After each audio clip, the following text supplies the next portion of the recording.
It's Friday, August 22nd. I'm Adam Walsh, and this is The Signal.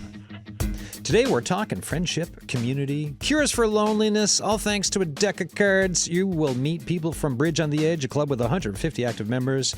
They're helping bridge between people, to pardon the pun. Anyways, we'll get going.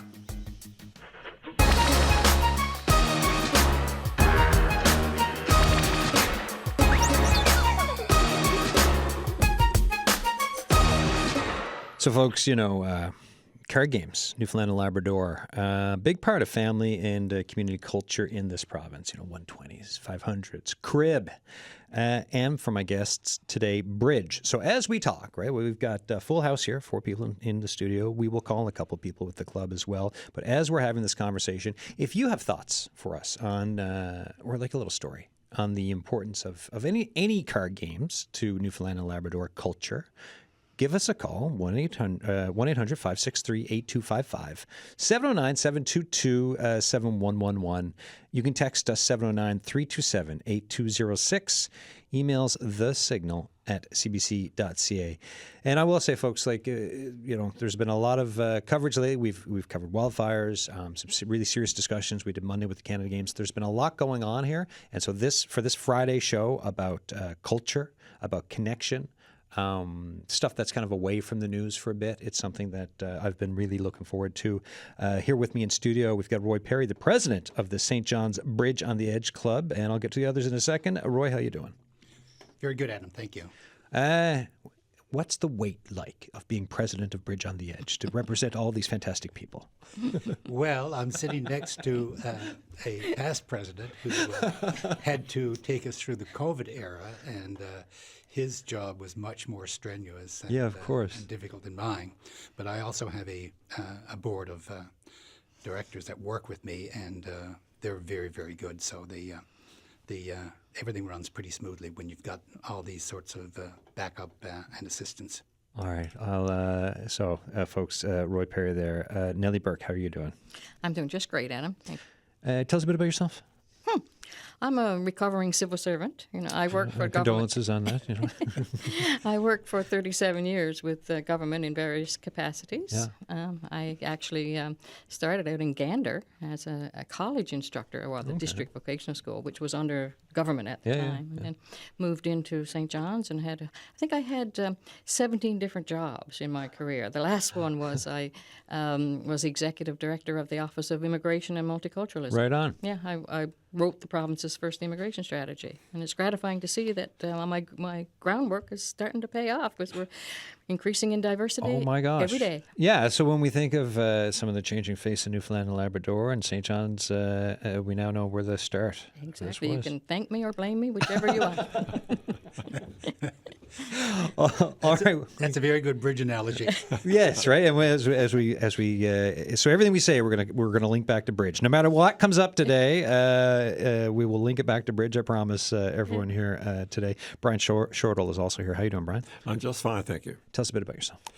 Well, I started teaching back in 1969, and I've been in various forms of education ever since then in my life. And one of the more enjoyable parts of that education thing has been the community of Bridge, helping people socialize, work together, get to know each other, all through a game that has a lot of challenge and a lot of things to teach everybody. All right. Thank you for that. And Susan Follett's here too. Hi. Hi, how you doing? Good. How are you? And tell us about just a bit about yourself. Okay. I am retired, as most of us are here. My last job, I worked about 30 years with my husband, who had a consulting engineering firm. And then I got to retire, which was great. Yeah. And I'm living the life now. So between bridge and pickleball, I'm having a great time. Careful with the pickleball. We've had I've heard stories of injuries, so make sure you're doing your stretching. Yeah, I am. Yeah, I'm doing good. Jeremy Eaton did a great story on some of the ins and outs of having to. I'll leave it there, but the stretching needed for pickleball. So tell us, for folks who don't know, like I grew up around, it was like 500s, 120s, crib type of thing. I'm bad at all of them. Never I can muck my way through. through it, but I typically need some help. Never did, like bridge wasn't around me. So tell me, for someone who, let's pretend I know, and I kind of do know zero, except like what is bridge about? Who wants to tackle this? Give us the Reader's Digest version of this game, of just like what it's about. Well, my understanding is that it came from whist, the British game, same as the 500s that we play here in Newfoundland and Labrador with the joker and the right bar and the left bar, that kind of thing. But you know your cards, yeah? Oh, yeah. I grew up playing cards, believe me. Bridge, you play with all 52 cards, and there's suits, clubs, diamonds, hearts, spades, and no trump. And if you can't remember that, just think of it. It's alphabetic. Yeah. Clubs, diamonds, hearts, spades. No trump, hey? And no trump. That's interesting. Oh, Anyways, yeah. I'll leave that there. I have a hat. Anyway, most card games, like poker, and there's values for different cards. So ace is high, then king, queen, jack, right down to deuce. Yeah. And in bridge, an ace is worth 4 points, and a king is worth 3, and a queen is worth 2, and a jack is worth 1. Yep. So every hand, there's 40 points in the deck, which is important to remember. And you try to guess who's got what points. And then through a bidding process, you try to communicate with your partner what your hand holds so that you can arrive at the optimal contract, we call it. And then you try to make the number of tricks that you say you're going to make. How do you communicate with your partner? By bidding. Yeah. And there are different... bidding in like a lot of eye language? No, not allowed. Not allowed. You'd get a director call on you if you did that too much. So how do you do the eye language without getting caught, is my question. I can sort of jump in there very quickly, Adam. When we play bridge, there's no luck involved. Okay. Bridge is a game, when we play it, called duplicate. Yeah. So every single person who plays a hand in a given position has the same hand as the person behind them and the person next to them, and so on. Yeah. So if you're given a hand in a game, say there's 12 tables or 15 tables, you have to outperform all the other people who are in that same seat as you. Okay. If you go away to a tournament in which there may be 300 or 5,000 people with the same hand, you have to outperform all those people with the same cards. So it's not the luck of the deal. It's more of what you can do, what you know, and how you can play. So how long and I know we're going to talk to a couple of folks who are phoning. They'll give us their thoughts on the learning process.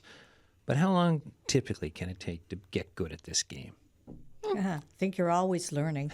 I mean, that's a good bit of there we go. We're connecting bridge to life advice right now because that is a great piece of life advice. Here's a quick quote. Bridge is a game where you never lose. Either you win or you learn something.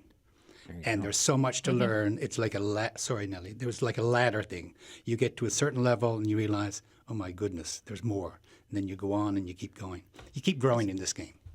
Absolutely, and when you learn something and you apply it and it works, you feel really good. And it's one of the few things at our age that you can do in life where it boosts your self-esteem when you do well. Because you, as Roy was saying, you can compare your results at the end of a game with everyone who held the same cards right across North America. And it's called a common game because the cards we play are dealt out using a computer program and a dealing machine, so that.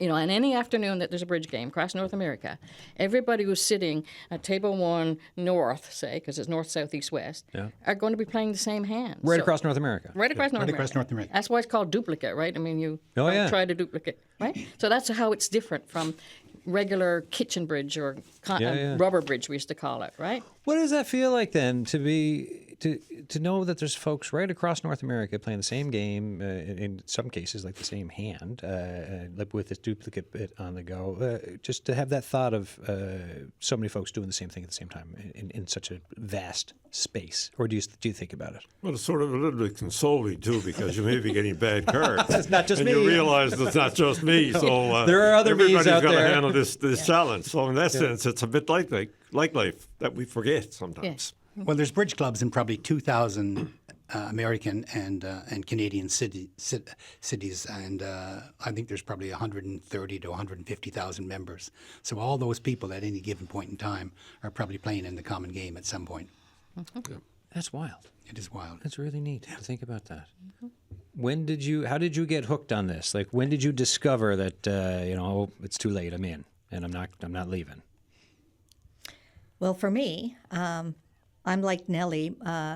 We played cards, board games, everything growing up. But my parents always played bridge. So I would sort of sit and watch at a young age as a teenager and maybe be allowed to sit in once in a while, you know.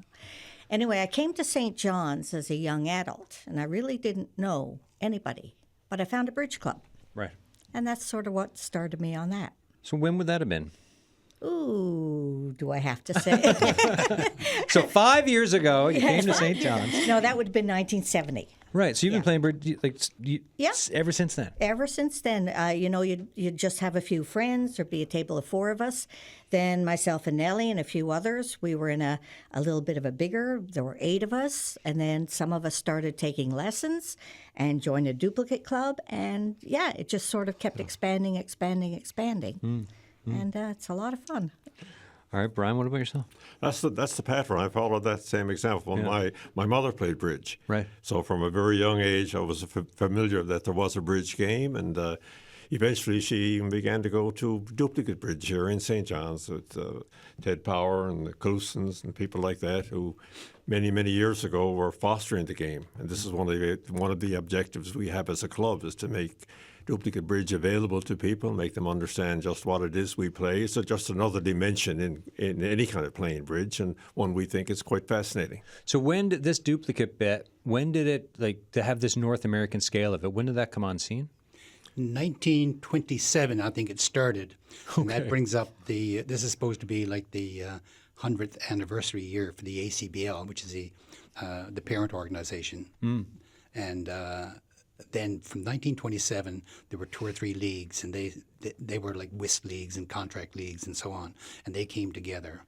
And by, I think, the 1940s, they were, it was the ACBL, the American Contract Bridge League, was formed. When did tech come into it, like for how it's working now, like for what we were just talking about, like because it's also connected through technology too, right? Very much so. So when did that come on? As Nellie mentioned, the dealing machine. At one time, you deal the hands out, and the same thing with what we have a machine called a bridge mate, in which we punch in the scores and we punch in the bidding, and we can keep track. And that's what makes the common game all across North America work. Those things came in the 70s, but they didn't actually get traction until the 90s. And I can remember when they first came in. I was at a tournament in the U.S. and there was a lot of trouble trying to get these things going. But now computers completely changed everything. Yeah. Everything was done by hand at one time, right? One of the things you mentioned that when the pandemic was here in Newfoundland, one of the things we did as a bridge club to attempt to ensure our survival after the pandemic was that we put our club online. Right. And that required an enormous amount of organizational effort and education, because not everybody was familiar enough with their computers to be able to play online and to understand the conventions and the types of rules and so forth that have to play. But so it's something that, like society, you grow with the tools you have to work with, and we worked with the tools at that time, and it worked. So in that spring of 2020, how like was it days, weeks, or months before, like when you were president, just thinking we need to get folks online and start doing some stuff here, because this is lasting? It was certainly weeks and realistically months. Yeah. But eventually we were having several games online a week, and of course, being able to play online within the confines of our own club opened up the online world of bridge playing right across North America and the world.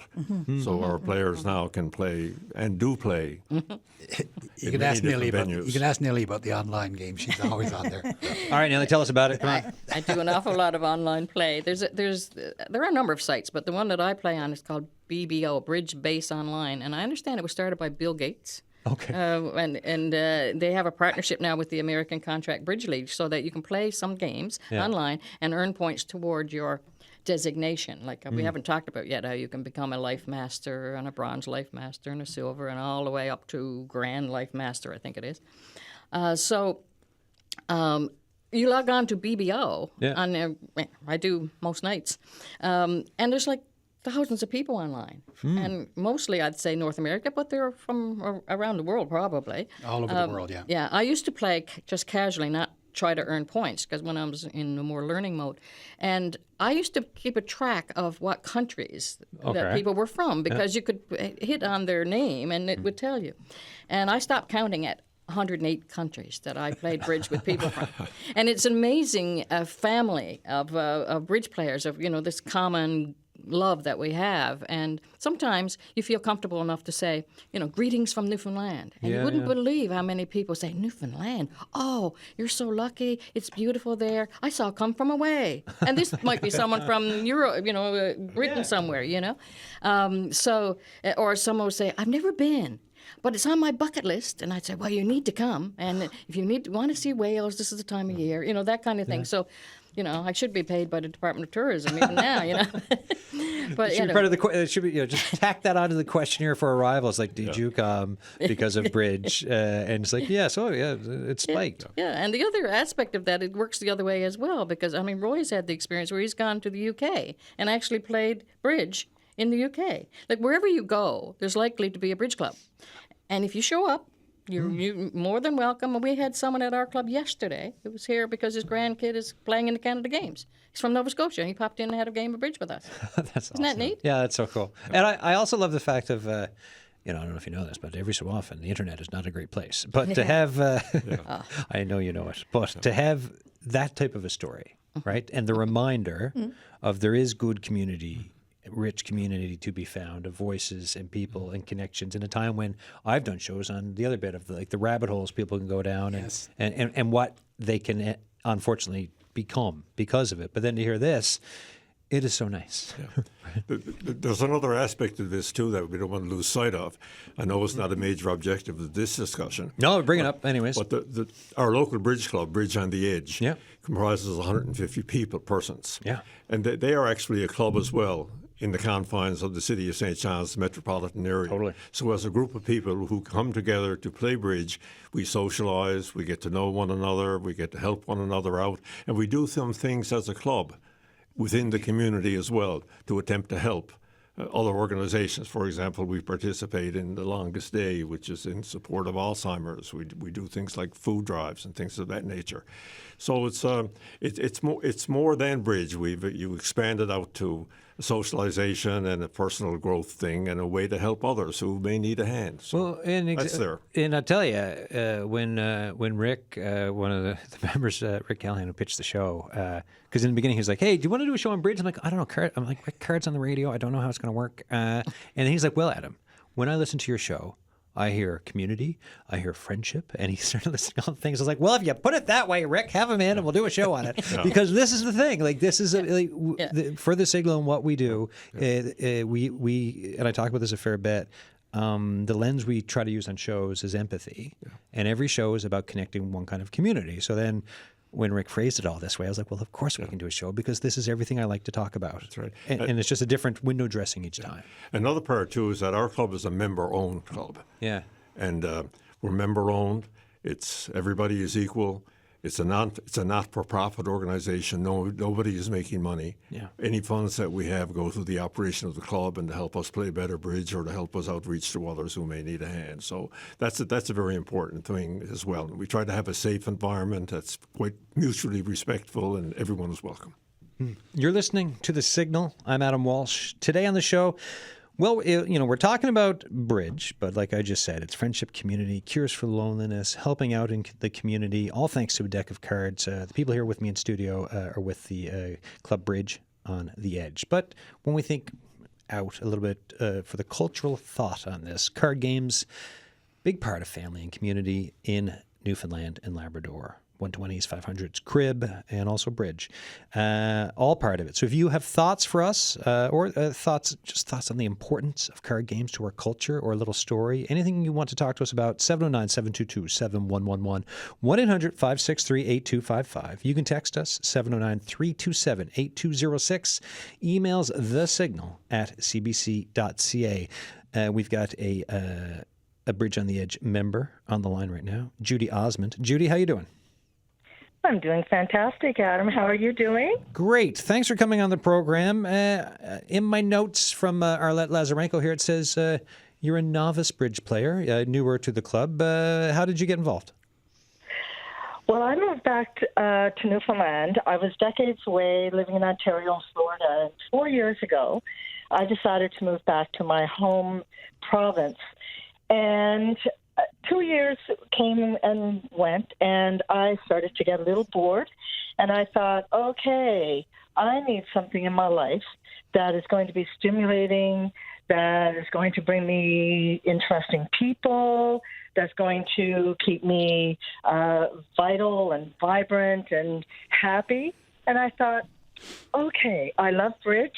I love cards, and I'm just going to go now online and see what cards are available in Newfoundland. And then I decided, you know what? My aunt always talked about bridge. I'm going to see if there's a bridge group around, and there it was, Bridge on the Edge. And I started to look at their website, and I thought, okay, one class, I'm going to go to one class. I'm going to pay my $12. It's a 2-hour class, and then I'll just look around, and if these people are really good people, then maybe I'll stay for the second class. Well, holy mackerel. I walked in the door, and there were the most vibrant people filled with vitality. The instructor was over the top. I mean, he was as passionate about bridge as I've ever known a person to be passionate about anything. And it just went on and on and on. There were 10 of us that started in the class, and they were all people my age. Now, I'm single, never been married, and I was like, a lot of people are very unnerved about walking into a place by themselves, and I thought, you know what, this is Newfoundland. Surely, goodness, people in Newfoundland are still wonderful. Well, yeah, they are. And these people, I sat down with them for 2 hours, and we were all introduced to each other, and I thought, okay, I think I found something. And here it is now 2 years later, and it has given me a joy beyond. It's part of my lifestyle. I'm just loving my life in Newfoundland. And I lived a very glamorous life in Ontario and in Florida. And let me tell you, nothing in my life has compared to what I have experienced in the past couple of years with this group, with regard to my social club. They are phenomenal. For folks here in the studio, who looks after the website? Anyone here? Because you need to, after what Judy's saying right now, so 12:27 on the island, half an hour earlier, most of Labrador. Check the traffic for Google hits on your website, because if someone's going to sell your club, and you're all doing a great job already, but honestly, Judy's blowing you out of the water for this is such a great story. So, Judy, what does it take to become there's the social element, there's everything that's given to you on the mechanics side of it. For someone who's been at it just 2 years, what does it take to become a good bridge player? Well, the first thing is you must have a really good card sense. And 90% of Newfoundlanders over the age of 25 has a good card sense. And so that's number one. You have to really enjoy cards. Number two, you have to have the ability to lose with dignity and grace. And you have to have a thoroughbred approach to get back on the horse every time you mess up, because believe me, you're going to have bridge games in which you can do nothing right, and then you're going to have bridge games in which you can do nothing wrong. And on the days when you can do nothing right, it is debilitating. Like, you go home humiliated and humbled, and you think, hey, I thought I was halfway intelligent here. And then you realize, no, not so much. I mean, you are intelligent, but you have to be able to lose with grace and dignity. Sounds a little bit like radio, too, actually, now that I think about it. Sounds like life. I'm just putting a little bit too much of my experience into this, but sorry, Judy, continue. You have to be resilient, and you have to really, really want to be stimulated. You have to really, really want to get out of your house.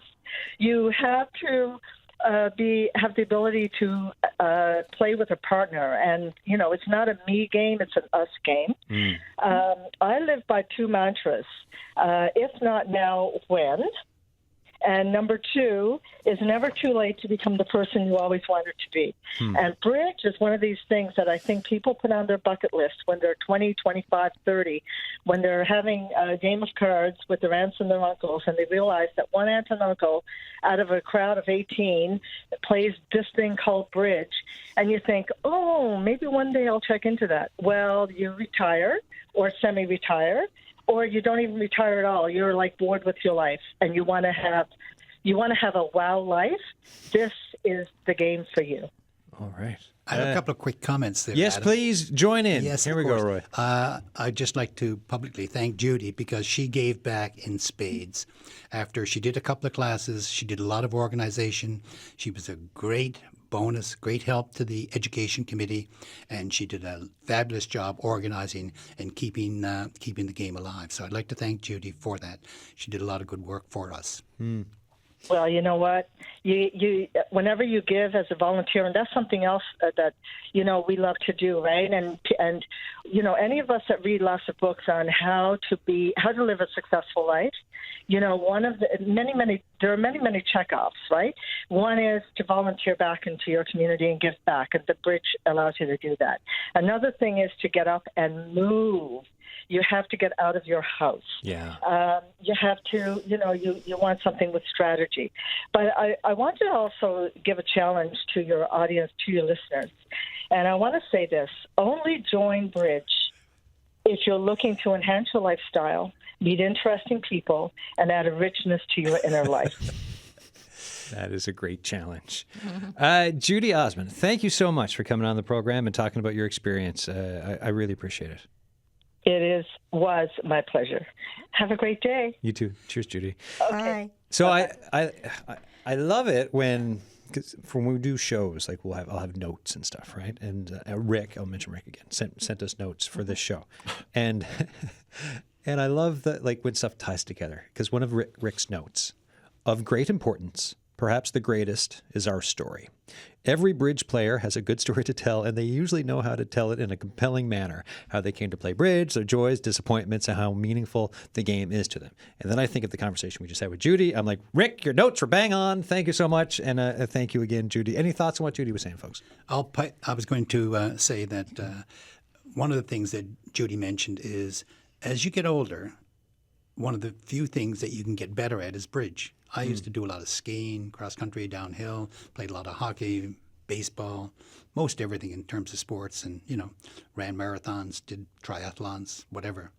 But over the years, you get worse and worse and worse at everything. The only thing I've gotten better at is bridge. So if you want to get better at something as you age, take up duplicate bridge. You'll love it. Anyone else thoughts on? Yeah, go ahead. Just to extend on what Roy is saying, for young people and for school-age children as well, there's an opportunity to learn a lot from bridge. Critical thinking skills, collaboration, socialization, how to win with grace, as Judy has said, how to lose with grace, how to conduct yourselves, and so forth. And there are programs whereby can be introduced to supplement the curriculum across North America that we would love to see taken more advantage of by individuals who can so. And these are available, I think, through the American Contract Bridge League, Roy, I think. Yes. Yeah. Nellie, any thoughts?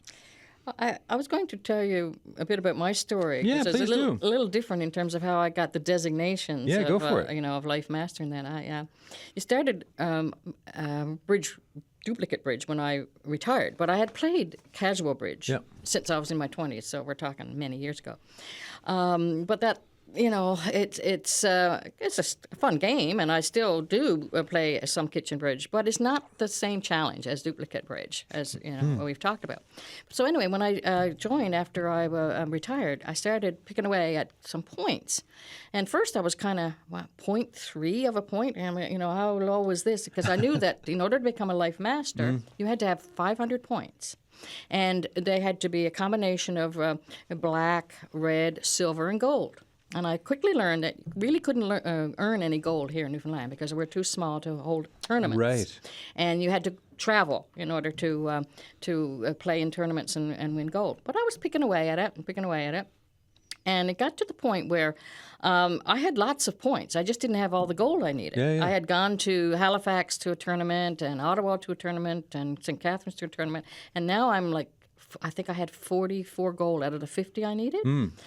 So, but I had played so much online and at the face-to-face club that I had like over 1,000 points all told. I just didn't have this bloody 50 gold. Yeah, the right? gold you needed. The combination, yeah. Yeah, the combination. So I went to the national tournament a year ago in the summer in Toronto. And the very first day, Susan here was my trusty partner, and we teamed up with another couple from our bridge club, and we played in a tournament. And lo and behold, we came first, and I got 8 gold. I only needed 6. So I became a life master, a bronze life master, and a silver life master all in the same day. Right after on. that one game. So of course that was a big deal. They did pictures and a write up in the bulletin that they published, the daily bulletin. And Roy can pick it up from there. Like you got a call, didn't you? Yes, I woke up one morning and I got a call from a Grand Life Master. Yeah. So and for folks who are listening, I mean, it sounds like a big deal, but how big of a deal is that? Well, these people have to win national tournaments, Yeah. which means they beat everybody else in the world, and they have to amass a certain amount of points. And master points are the way that it's like, I guess, golf or tennis or chess. Each time you win, you get so many points and you're rated and you keep going and going. As Nellie said, her ratings kept going up and going up. So I get this call from this Grand Life Master, and he said, go ahead and check the bulletin, which is a little newspaper they publish. You just had a huge hit at the bridge tournament. Was that in Toronto? Toronto. Toronto was, yeah, in Toronto. And I couldn't believe it, and I'm getting this call from this guy. So this is how momentous that. And he's in the States, right? He's in the States. Oh yeah, he's a national champion. So Susan, what was it like? Tell me your end of this Toronto trip and how you felt about it, and what was it like just to be there? You know, to fly somewhere to play cards or to play bridge. What was it like for you? Oh, it was a lot of fun. I am very humbled by Nellie's accomplishments, of course, but happy to be there with her. We had a great time. It was a large tournament. I mean, there had to be probably maybe 5,000 people there, and you know it. No, it was great, but we had fun elsewhere and stuff like that. I don't know how much more to say about the tournament itself, but one thing that Brian was mentioning that I've been thinking about is if we could get young kids started, I think it would be so good for their emotional satisfaction, their feeling of accomplishment. Whereas I find a lot of kids now, besides being on their tablets and everything like that, they're not socializing. They're not into community. They're not really doing a whole lot to help themselves.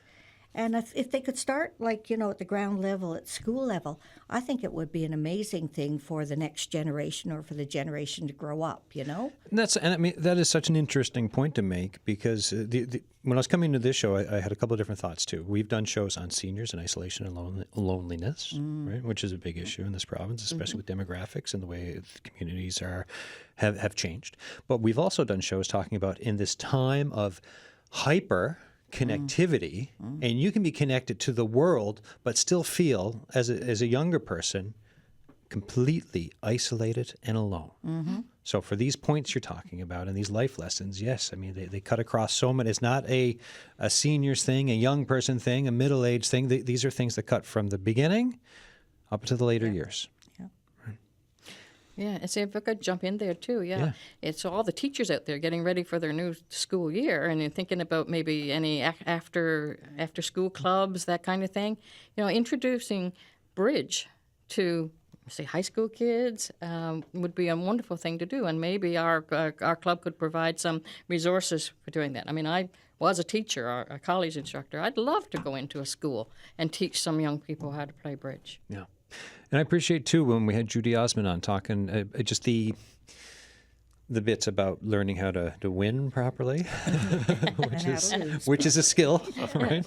And also how to lose and take that. And as you mentioned earlier, to take it as a learning lesson, too, right? Like of just, and you were mentioning, Roy, like just the bits around you may have lost the game, but you're learning, right? You're moving ahead. There's always something you can take. There's always something to learn. I'm going to go back to one of the things that you mentioned earlier about eye contact and ways to communicate. Yeah. In bridge, there are many different ways to communicate. See, this is what I've been wanting to get at. This is the whole show. Come on, here we go. Tell me how to cheat is what I want. I can tell you how to cheat legally. Legally. In bridge, we have a number of conventions, and these are simply bids. I'll give you an example of one or two, but basically what happens if you say 2 clubs in a certain position or 4 clubs in a certain position, that is a question. Yeah. You bid 4 clubs or 4 no trump, that says, how many aces do you have, Adam? Okay. Right? So I know that. Yeah. There are probably 5,000 different conventions like this that you can learn that are worldwide. Yeah. But each of the bids are coded. So you're not really naming a suit. You're doing something else in terms of that convention. You're communicating with your bid. And the same way in the play of the cards. If I'm playing with you and you lead an ace and I put a deuce down, that says keep them coming. I love it. Right. And if I play another type of card, that says something else. If I play an 8, that says switch to one of the other suits. Yeah. Because it's called a suit preference. Yeah. And there's all kinds of ways to cheat like this, but that's legal within the game. So it's not like, I noticed you were wearing black shoes today, Roy, when you sat down. This does not lead a heart. I'm pumping my chest. Oh, I've got some tension going on with my heart. Yeah. Okay, so legal, all right, I get you. It's called convention. There's a book with maybe 5,000 different conventions. Probably a couple books on it, Yeah. Probably libraries. Libraries. And we do have a library at Bridge on the Edge that people can borrow books. Really? Oh, yeah, absolutely. How do they get in touch with said library? Drop by by Bridge on the at the Swilers, I guess, on Bridge Days, or check the website. Were you going to speak to the library, Susan? No. All right, hold on. No, library. I'll look at it as we... Well, these are donated books by members, Yeah. and other members can sign them out. And the people that come to the beginners classes, I think they probably do sign out some of the books. And and lots it's got to learn. Books for loan, library, the information tab. Folks, just Google Bridge on the Edge. The website is there. You've had 138,400 page views, right, in the last year, according to this site, which is great. I wonder how many in the last hour. I'm sure it may have been a couple thousand. Who knows? Now that we're talking about the education part of it, I should jump in and say that we also have classes starting up in September. We're going to have a basic beginners, and I think we're going to have an advanced beginners. And we also run a side session called supervised play. This is a casual, fun event on Monday mornings, and you come along and you play with your partner, with your foursome, and you have expert professional advice on bidding, on play, on defense. Cool. And that's run separate from the Bridge Club itself. And they're going to start up, I think, around September 15th or something. So it's coming. It's been going on for 10 or 15 years. The new season of getting very popular. But this is more casual. It's just for people that want to come and have fun and socialize as opposed to compete at a duplicate level. Okay. Another Judy's on the line. Judy Paul's on the line, another member. How you doing? Thank you. How are you doing? Good. Tell us what brought you to Bridge? I've been listening to your program, and I'm listening to a lot of really wonderful information, much from the macro level. I'm going to bring it down to the micro a little bit. The thing is, I'm a retired social worker, and after I retired, I kind of transitioned into retirement. I moved into a condo, and I was the president there of the board for 5 years. And after that, I thought, what is it that I want to do to be intellectually stimulated, to keep my mind working? Will I learn a second language, or will I learn bridge? And they're very much the same.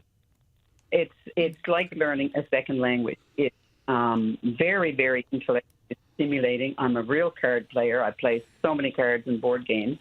I love the recreational aspect of that. However, this is more competitive and more makes me want to learn more, want to do more.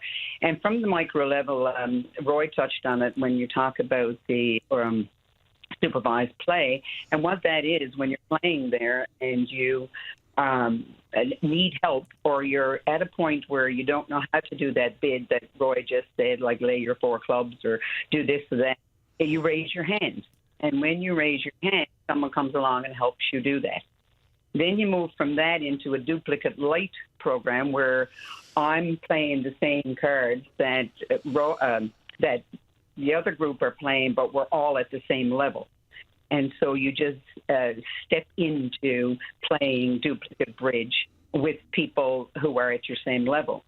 And the last thing I've done is I've stepped in to play with the big boys, those who you're talking to now. And I find them very, very welcoming, and I find them very encouraging.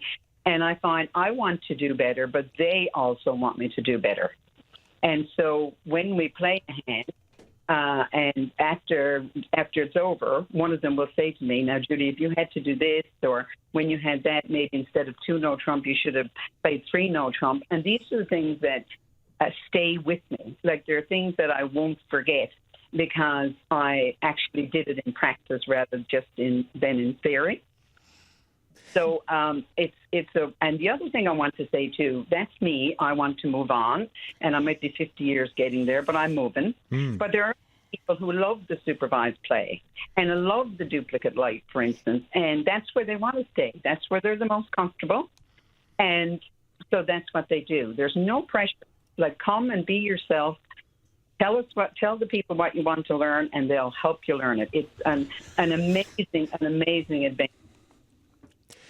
Judy, how long did you before you realized like that this was so? Because you talk about, well, okay, do I learn another language? Do I take up bridge and then you get into it? Right. And like, how was it right away, or how long did it take you to realize like this is something for me? This is it's intellectually stimulating and mentally challenging. It's there's social aspects to it that I enjoy, and it's encouraging and everything I'm kind of looking for.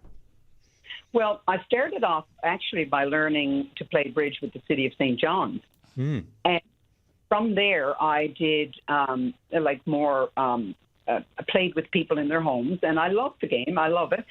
But to me, it was like just a continuation of all the games that I had been playing. Yeah, I wanted to do a step up. I wanted to have aha moments, and I have aha moments. And so I moved into the Smilers Club. Probably 2.5, 3 years ago. But I've gone to the lessons. I'm doing the supervised play. I'm doing the duplicate light. And I will tell you, the more I know I don't know. See, another life lesson there to keep another bridge-related life lesson here on the show. Judy Paul, thank you so much. Thank you. Any thoughts on what Judy was saying there, folks? Right. Lots there. I mean, go ahead. The word itself, the bridge, you made reference to it earlier in your introduction.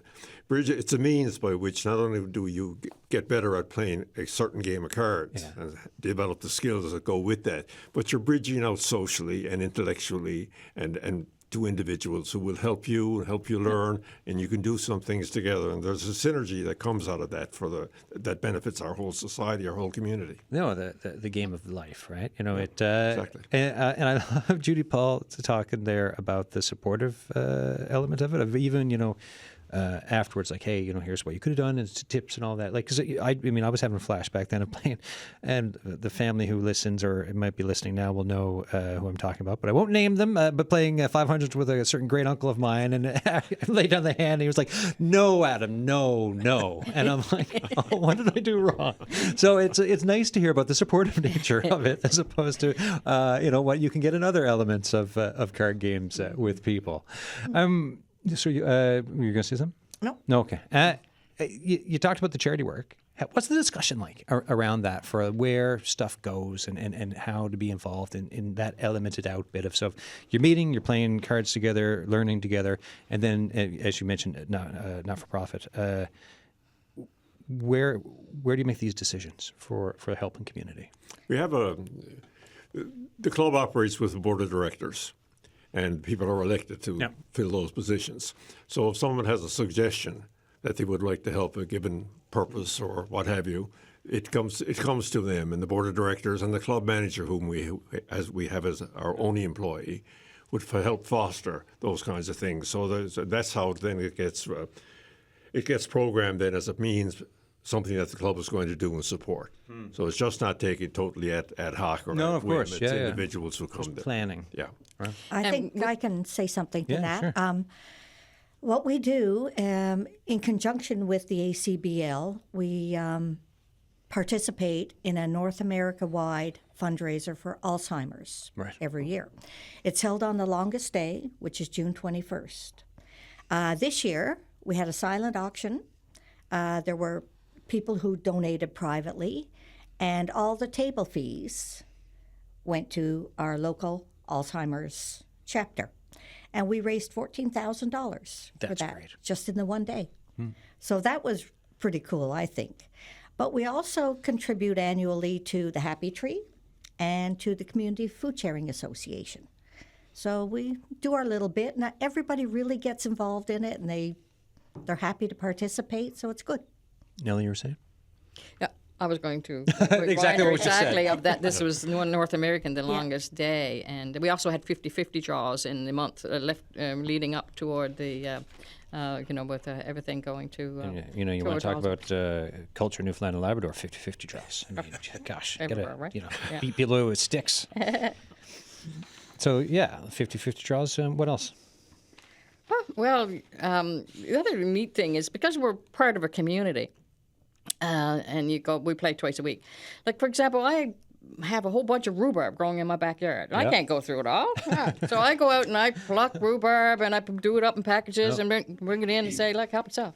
Yeah. Last year, my neighbor went away and he has 2 apple trees. And he said, while I'm gone, take whatever you want. And I only took what was on the ground. Yeah. But I must have given away 500 apples. I would bring in bags of them. And then Roy used to accuse me that Nellie was hawking stolen apples, right? But, when you're part of a community, neat little things happen that wouldn't happen if I didn't have this group. I wouldn't have been able to share. Yeah.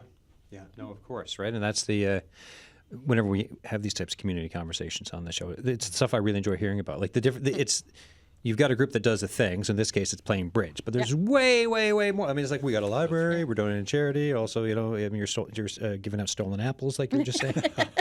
Yeah, hey. Adam, I have to interrupt this very nice conversation sure. to bring some breaking news. Yeah. None of my fellow participants know this. Nobody in the studio knows it. Nobody in the city or our club knows this, as far as I know. Took me more than a few years to find it, and I found it by pure luck. I'm going to read from a Daily News article, Saturday, July 10th, 1968. And the article says, the St. John's Duplicate Bridge Club, the largest bridge club now operating, was formed in the year 1950. Dave Siegel, a Montreal engineer, brought the game to our town. Now, bridge players are good at counting, so if you go back to 1950 and fast forward to 2025, that's 75 years. That makes this year our Diamond Jubilee, 75 years of Duplicate Bridge. And I'm happy to announce that. Oh, congratulations. That is so great. Well, all right. So, given that amount of your involvement in this time, 75 years, give me your thoughts here in studio of just like what you think about just this history, the legacy of community, connection, culture, all of this. Well, I think we stand on the shoulders of people who go before us. Yeah. And we're growing and taking the example that we're learning from these kinds of events and taking them forward. And the ideas that you've heard from people here today are merely mirror the kinds of things you have to do to have your life productive, peaceful. There's life tips, right?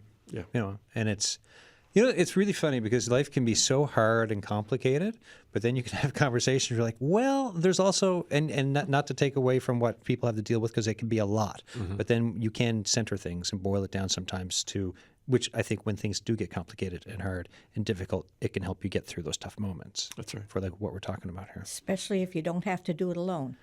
Yeah, right. Right. You know someone to call. In this case, multiple people. Yeah. And you can go to Toronto and play, and you got friends there. You go across the pond, same type of a thing. Yeah. In the 5 or 6 minutes left in the show, we've talked a little bit about training in the fall. Where are things going? What else is coming up? And what are you looking forward to? Any trips or whatever else? Go ahead, Roy. I was just going to mention that when you were talking about the food drives, I think, Susan, and you were talking about the Happy Tree and so on, there's also a very big social aspect. A lot of people will bring along cookies or, any kind of confection, and they're very good with that, and people will go out and have a snack here and there. And maybe Susan will take it from here, but every year we have like little parties for the club. Yeah. Halloween. Yeah, as everybody knows, bridge can be a little bit serious, but we like to have some fun. We'll decorate the club and sometimes ourselves for most major holidays. We have amazing bakers at the club, so there's always goodies and treats available. All right, so what are the best treats available at this club? Now tell me. And I know this could be controversial, but just between me and you. Anything homemade. Yeah. Oh, yeah, people are like scavengers. They're like...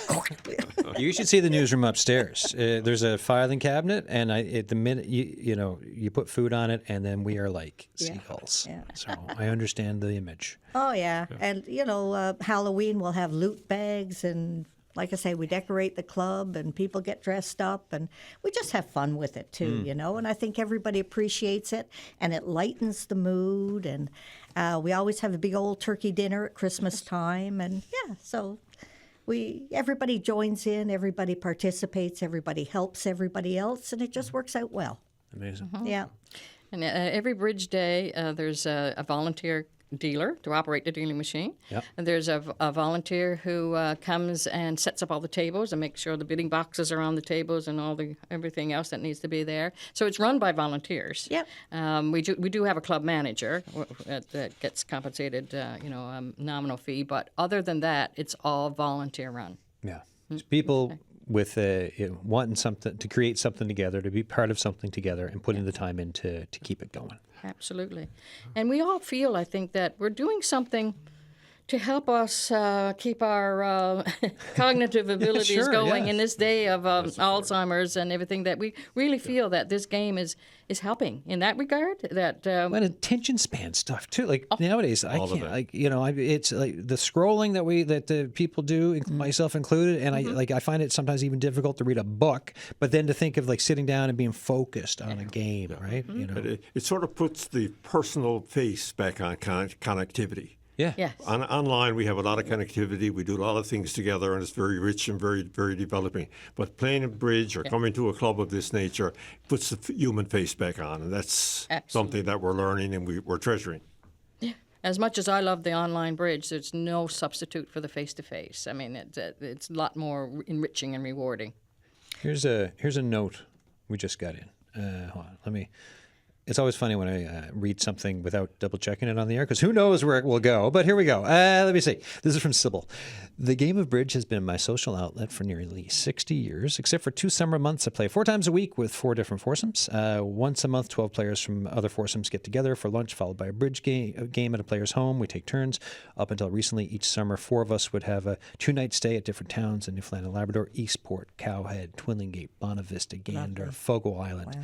We'd taken shows, sightseeing, restaurants, and always played bridge when feasible. We visited the inn twice. We played bridge in the terminals on both sides, played on the ferry and at the inn. We all loved the game and hoped to play for another few years. My aunt played to the age of 103. Wow. Great show from Sybil. Isn't That's that wonderful? amazing. Well done, Sybil. Amazing. Well done. Yeah. Right? I love that when folks folks, I do love the notes like this. When you're listening to a show, if you call or text or the signal at cbc.ca, just being connected to the topic and giving us that little personal anecdote, it gives that little bit of a boost to the conversation, and which is right into, like, we've got a minute left or so, which has been such a great conversation. Final thoughts from everyone? I was just thinking, during COVID, we played online as a club, but it was so exciting after COVID finished and we got together as a group. It was just so nice to see each other and get back to face, Mm-hmm. So that was pretty good. Well, and from the start of the show, when we talked about the pandemic earlier, to that point there, to have a club, to change, to do that pivot thing that everyone did, and to get through it to when you were allowed face-to-face again, and then you build back more and to where things are now. It is such a great story to think of the support for people that were involved through that whole time.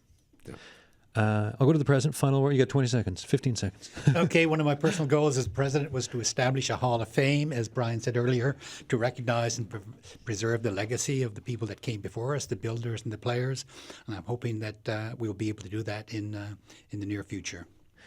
All right, everyone. In the St. John's area, it's Bridge on the Edge. Use your Google button. The website's up. It's got lots of great information. Thanks for this conversation today, folks. Thank you. Thank you. Thank you, Adam. Thank you. A lot of fun. All right, everyone. That is it for the show. That is it for the week. The Signal at cbc.ca.